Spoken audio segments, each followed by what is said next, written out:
Hello friends, नमस्कार। Judicial exam voter channel से मैं राजेश कुमार सोनी। हम लोग इस समय पढ़ रहे हैं उत्तर प्रदेश राजस्व संहिता 2006। इससे पूछे जाने वाले महत्वपूर्ण questions section wise, topic wise, जैसे भी जहाँ भी जो भी महत्वपूर्ण है आपके लिए, आपकी परीक्षा के लिए, हम उतना ही इस वीडियो के माध्यम से चर्चा करते हैं। आज हम ये देखेंगे कि संहिता में अगर जो भी रूल्स, रेगुलेशंस, सेक्शंस हैं, अगर कोई जोतदार या भूमिधर इनका उल्लंघन करता है तो उसके परिणाम क्या होंगे। और इसके आगे हम जितने भी रूल्स हैं बढ़ेंगे, जाएंगे वहाँ तक। टुकड़े टुकड़ों में आपको मैं ये वीडियो दे रहा हूँ। इस समय लगभग रोज एक वीडियो आपको मैं दे रहा हूँ और पूरा राजस्व संहिता से इम्पोर्टेंट मटेरियल निकाल के कंप्लीट करूँगा, तभी इसको मैं बंद करूँगा। फिर नेक्स्ट मैं म्यूनिसिपैलिटी एक्ट को लूँगा। और अगर आपको मेरे वीडियो अच्छे लगते हैं तो आप मेरे चैनल को सब्सक्राइब कर लीजिए, टाइम से नोटिफिकेशन मिल जाएगा, वीडियो देख सकते हैं। एग्ज़ाम्स भी आने वाले हैं, आपको फ़ायदा होगा। तो चलिए, अगर इस संहिता के उपबंधों का कोई असंक्रमणीय अधिकार वाला भूमिधर उल्लंघन करता है, नॉन ट्रांसफरेबल राइट जिसके पास है, अगर वो उल्लंघन करता है तो ग्राम पंचायत उस पर वाद दाखिल करेगी और वाद दाखिल करके उसे बेदखल करा सकती है या वाद दाखिल करके उसको बेदखल किया जा सकता है। तो याद रखने वाली बात यह है कि अगर कोई असंक्रमणीय अधिकार वाला भूमिधर उत्तर प्रदेश राजस्व संहिता के उपबंधों का उल्लंघन करता है तो उसको ग्राम पंचायत वाद दाखिल करके बेदखल करा सकती है या कर सकती है। बेदखल करने का मतलब ये होगा कि उस भूमि पर उसके राइट्स समाप्त हो जाएंगे। यही हाल असामी का भी होगा, लेकिन असामी को वो भूमिधर ही बेदखल कर सकता है जिसकी भूमि पर वो असामी की हैसियत से है। तो कोई भी भूधारक असामी को बेदखल कर सकता है या उसके द्वारा बेदखल किया जा सकता है।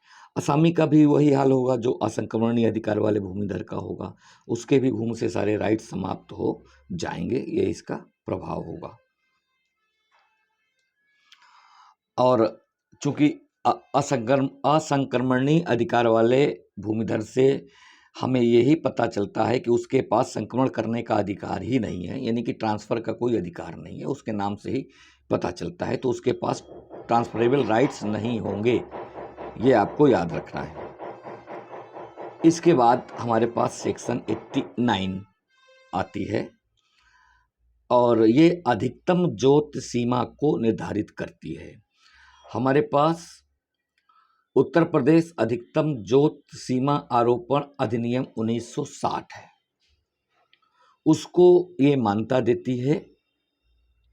और जो अधिकतम जोत सीमा 5.0586 निर्धारित की गई है हेक्टेयर में, 5.0586 हेक्टेयर निर्धारित की गई है, ये अधिकतम जोत सीमा है।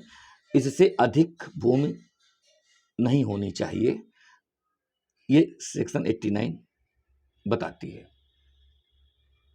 तो अधिकतम जोत सीमा कितनी है ये आपको याद रखनी है, पूछा जाता है एग्जाम में। इसके बाद उत्तर प्रदेश राजस्व संहिता में यह भी बताया गया कि भारतीय नागरिक से भिन्न कोई व्यक्ति है तो वो राज्य सरकार की लिखित पूर्वानुमति के बिना भूमि को अर्जित नहीं कर सकता। ये भी आपको ध्यान में रखना है कि, और दूसरी बात ये है कि वो दान में भी कोई जमीन नहीं ले सकता। अगर उसे दान भी लेना है तो उसे राज्य सरकार की लिखित पूर्वानुमति आवश्यक होगी। तो ये एक याद करने वाला पॉइंट था कि भारतीय नागरिक से भिन्न अगर कोई व्यक्ति है तो वो राज्य सरकार की लिखित पूर्वानुमति के बिना भूमि को अर्जित नहीं कर सकता। दूसरी शर्त यह है कि वो दान भी नहीं ले सकता, दान में भी भूमि को नहीं ले सकता। और ये सेक्शन 90 है, यानी कि सेक्शन 90 में ये बताया गया है कि भारतीय नागरिक से भिन्न कोई व्यक्ति है तो वो राज्य सरकार की लिखित पूर्वानुमति के बिना भूमि अर्जित नहीं कर सकता, दान में भी जमीन को नहीं ले सकता। सेक्शन 90 ये बात करती है। सेक्शन 89 क्या बात कर रही थी? अधिकतम जोत सीमा का निर्धारण कर रही थी, जो कि 5.0586 हेक्टेयर में है। ये आपको बिल्कुल रटा होना चाहिए, ऐसे छोटे छोटे सवाल पूछे जाते हैं। और अब हम ये देखते हैं कि जो असंक्रमणीय अधिकार वाला भूमिधर है तो वो अपनी भूमि का अंतरण तो नहीं कर सकता, चूंकि ट्रांसफरेबल राइट्स नहीं है उसके पास, लेकिन अंतरण कर सकता है। किनके पक्ष में कर सकता है वो आपको याद करना है। तो अगर कोई असंक्रमणीय अधिकार वाला भूमिधर या उसके किसी भाग को किसी भाग में का कोई हित, यानी कि पूरी जोत या जोत के भाग का हित राज्य सरकार या किसी बैंक या किसी सहकारी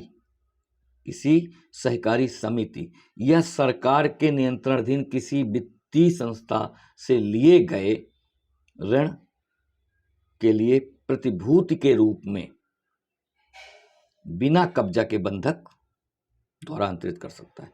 यानी कि असंक्रमणीय अधिकार वाला भूमिधर अपनी भूमि का अंतरण बिना कब्जा के कर सकता है यदि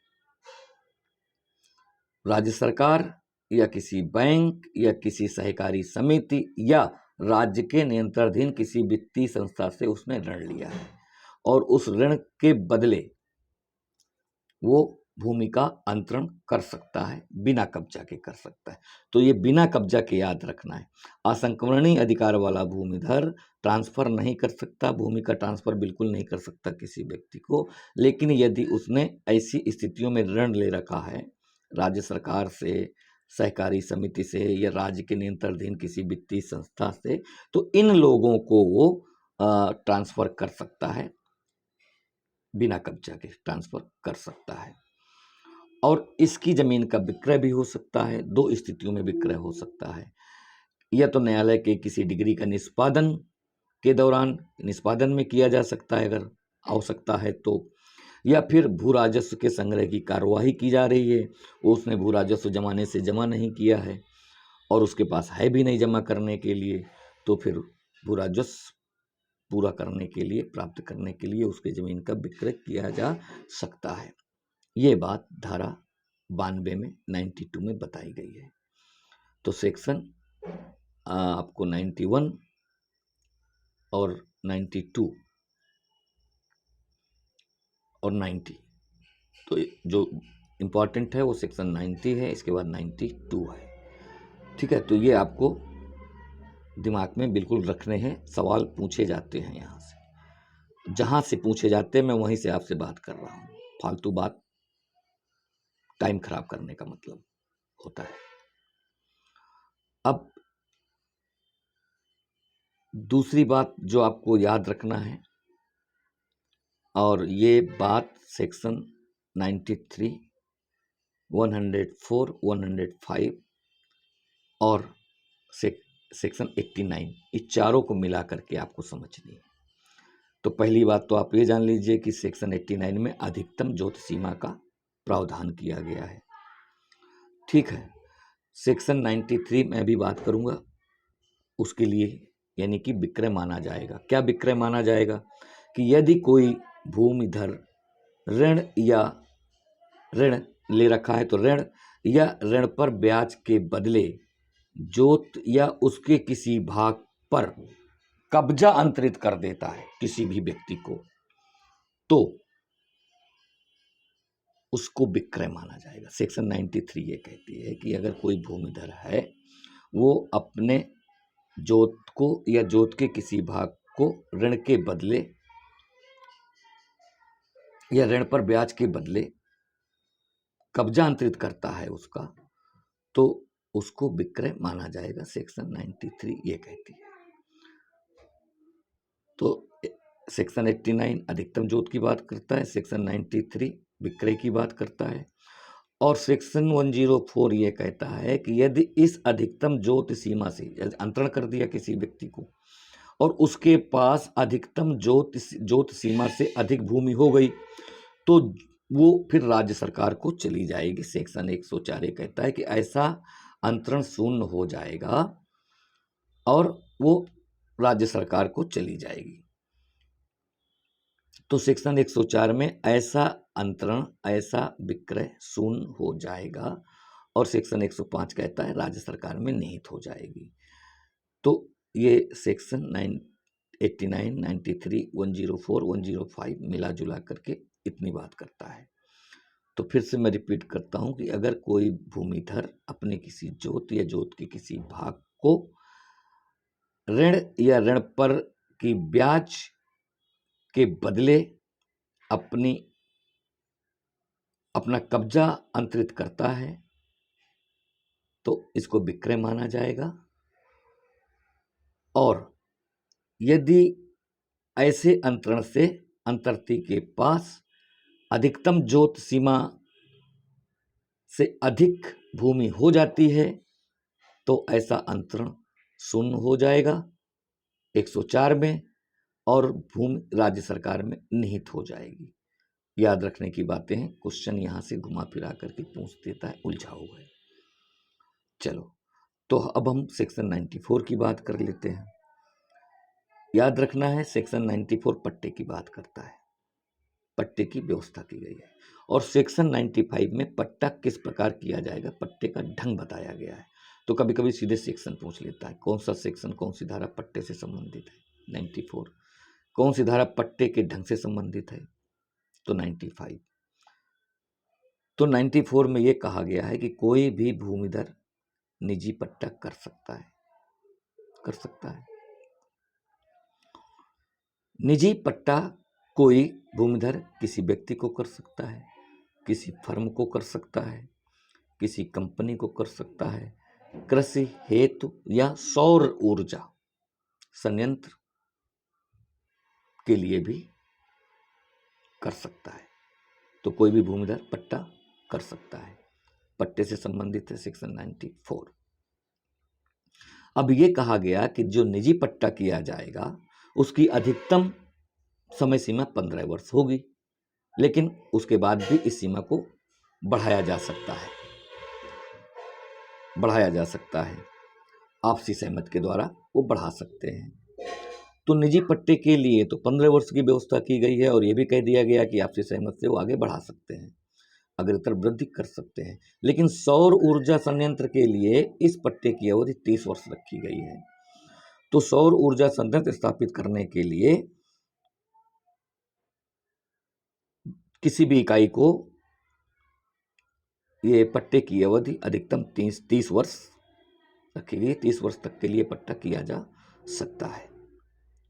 धारा 95 में पट्टा करने का ढंग बताया गया है। यह बताया गया है कि पट्टा मौखिक भी हो सकता है, लिखित भी हो सकता है, और रजिस्ट्रीकृत विलेख द्वारा या लिखित द्वारा भी किया जा सकता है। बिल्कुल सही बात है, पट्टा तीनों तरह से किया जा सकता है, मौखिक हो सकता है, लिखित हो सकता है, और रजिस्ट्रीकृत भी हो सकता है, यानी तीनों द्वारा हो सकता है। लेकिन ध्यान क्या रखना है कि अगर एकल फसल हेतु पट्टा किया गया, यानी कि 1 वर्ष के लिए पट्टा किया गया है, तो अगर 1 वर्ष के लिए पट्टा किया गया है तो इसको मौखिक किया जा सकता है। इन्होंने ये बताया है कि मौखिक किया जा सकता है या लिखित भी कर सकते हैं 1 वर्ष के लिए अगर पट्टा कर सकते हैं तो आप पट्टे का करार मौखिक कर सकते हैं या लिखित कर सकते हैं, कोई दिक्कत नहीं है। लेकिन दिक्कत तब होगी जब 1 वर्ष से अधिक का हो और आपने मौखिक कर लिया हो। तो फिर 1 वर्ष से अधिक का पट्टा रजिस्ट्री, 1 वर्ष से अधिक समय के लिए अगर पट्टा का करार किया जा रहा है तो वह केवल रजिस्ट्रीकृत लिखत द्वारा या विलेख द्वारा ही किया जा सकता है।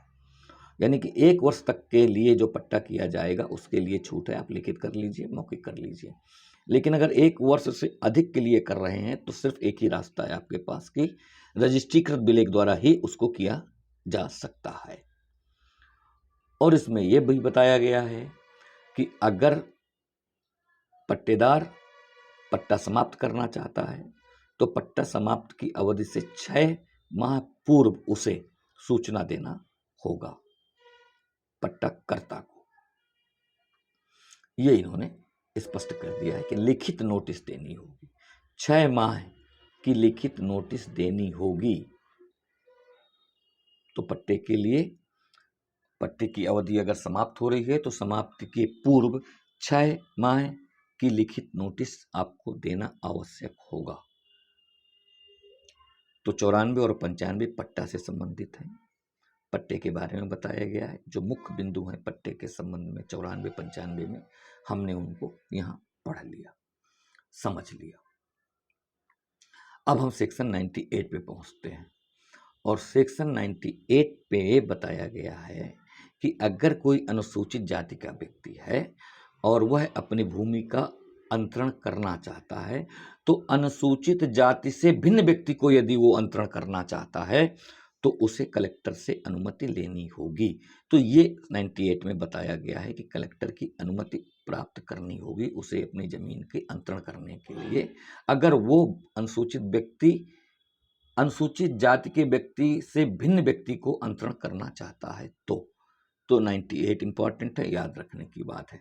तो 98 में स्पष्ट ये प्रावधान किया गया है कि अनुसूचित जाति से भिन्न व्यक्ति को कलेक्टर की पूर्व अनुज्ञा लेकर के विक्रय किया जा सकता है, दान किया जा सकता है, बंधक किया जा सकता है, पट्टा किया जा सकता है। यानी कि अनुसूचित जाति के व्यक्ति तो आपस में कर सकते हैं, लेकिन अगर अनुसूचित जाति से भिन्न व्यक्ति है और अनुसूचित जाति के साथ समव्यवहार करना चाहता है तो उसे कलेक्टर की पूर्व आज्ञा की आवश्यकता पड़ेगी, चाहे वो विक्रय हो, चाहे वो दान हो, चाहे वो पट्टा हो या बंधक हो, इन सभी के लिए उसे अनुमति लेनी होगी।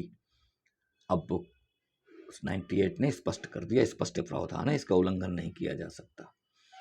दूसरी बात, कलेक्टर साहब अनुमति कैसे देंगे, क्या देखेंगे जब अनुमति देंगे, वो किस आधार पर हमको अनुमति देंगे?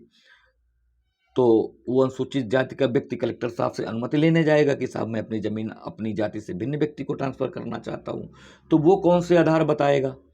तो वो बताएगा ये कलेक्टर साहब को कि मेरे कोई उत्तराधिकारी नहीं है, कोई भी जीवित उत्तराधिकारी नहीं है, अर्थात आगे जमीन कहाँ जाएगी जब मेरे कोई उत्तराधिकारी नहीं है, मेरा कोई परिवार ही नहीं है, ये बताएगा। तो पहली बात तो ये बताएगा कि उत्तराधिकारी नहीं है। दूसरी बात वो ये बताएगा कि जिस जिले में भूमि स्थिति है उससे भिन्न जिले में वो निवास कर रहा है तो उसकी देखरेख नहीं कर पा रहा है, या फिर वो जिस राज्य में जमीन है उस राज्य से भिन्न राज्य में वो रह रहा है, नौकरी कर रहा है, व्यापार व्यवसाय आदि या कारोबार कुछ भी कर रहा है और वहीं बस गया है और सामान्य तौर पर वो वहीं रह रहा है, तो यहाँ आने में उसको देख रेख करने में, उसके रख रखाव में दिक्कत होती है, ये बताएगा। और ये बताने के बाद यदि वो कलेक्टर साहब का समाधान कर देता है कि नहीं वाकई बात सही है और ये स्थितियां हैं मेरे सामने, कलेक्टर साहब का समाधान कर देता है या कलेक्टर साहब का समाधान हो जाता है, तो फिर कलेक्टर साहब भूमि के अंतरण का आदेश या आज्ञा उसको दे देंगे कि भाई आप कर लो। तो अब कलेक्टर साहब की अनुमति मिल गई तो आप कर लेंगे। तो सेक्शन 98 आपको याद रखना है, अनुसूचित जाति के व्यक्ति के लिए ये प्रावधान किया गया है कि अनुसूचित जाति से भिन्न जाति का व्यक्ति है तो उसे 98 के उपबंधों का अनुपालन करना ही होगा। सेक्शन 99 में ये कह दिया गया है कि अनुसूचित जाति का व्यक्ति अपनी भूमि का अंतरण अनुसूचित जाति के ही व्यक्ति को कर सकता है। इसके लिए उसे कलेक्टर साहब की आज्ञा लेने की आवश्यकता नहीं है।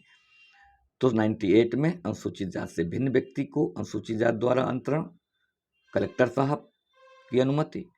सेक्शन 99 में अनुसूचित जाति के व्यक्ति द्वारा अनुसूचित जाति के ही व्यक्ति को अंतरण कोई दिक्कत नहीं, कर सकता है। सेक्शन 99 ये बता गया है अनुसूचित जाति के व्यक्ति को कर सकता है, किसी अन्य जाति के व्यक्ति को नहीं कर सकता। साफ सेक्शन 99 में कर दिया गया, इसीलिए सेक्शन 98 बना दिया गया पहले। तो ये व्यवस्था आपकी हो गई। तो हम लोग पहुंचे हैं सेक्शन 89 से 99 तक। आगे के सेक्शन हम इसके नेक्स्ट वीडियो में देखेंगे। वीडियो कैसा लगा, हेल्प मिल रही है नहीं मिल रही है, क्वेश्चंस क्लियर हो रहे हैं नहीं हो रहे हैं, कोई भी समस्या आपके पास है आप मुझे कमेंट करें, मैं समस्या का समाधान करने का पूरा प्रयास करूंगा। चैनल को सब्सक्राइब करें, लाइक और कमेंट करें, मुझे मोटिवेट करें। Thank you.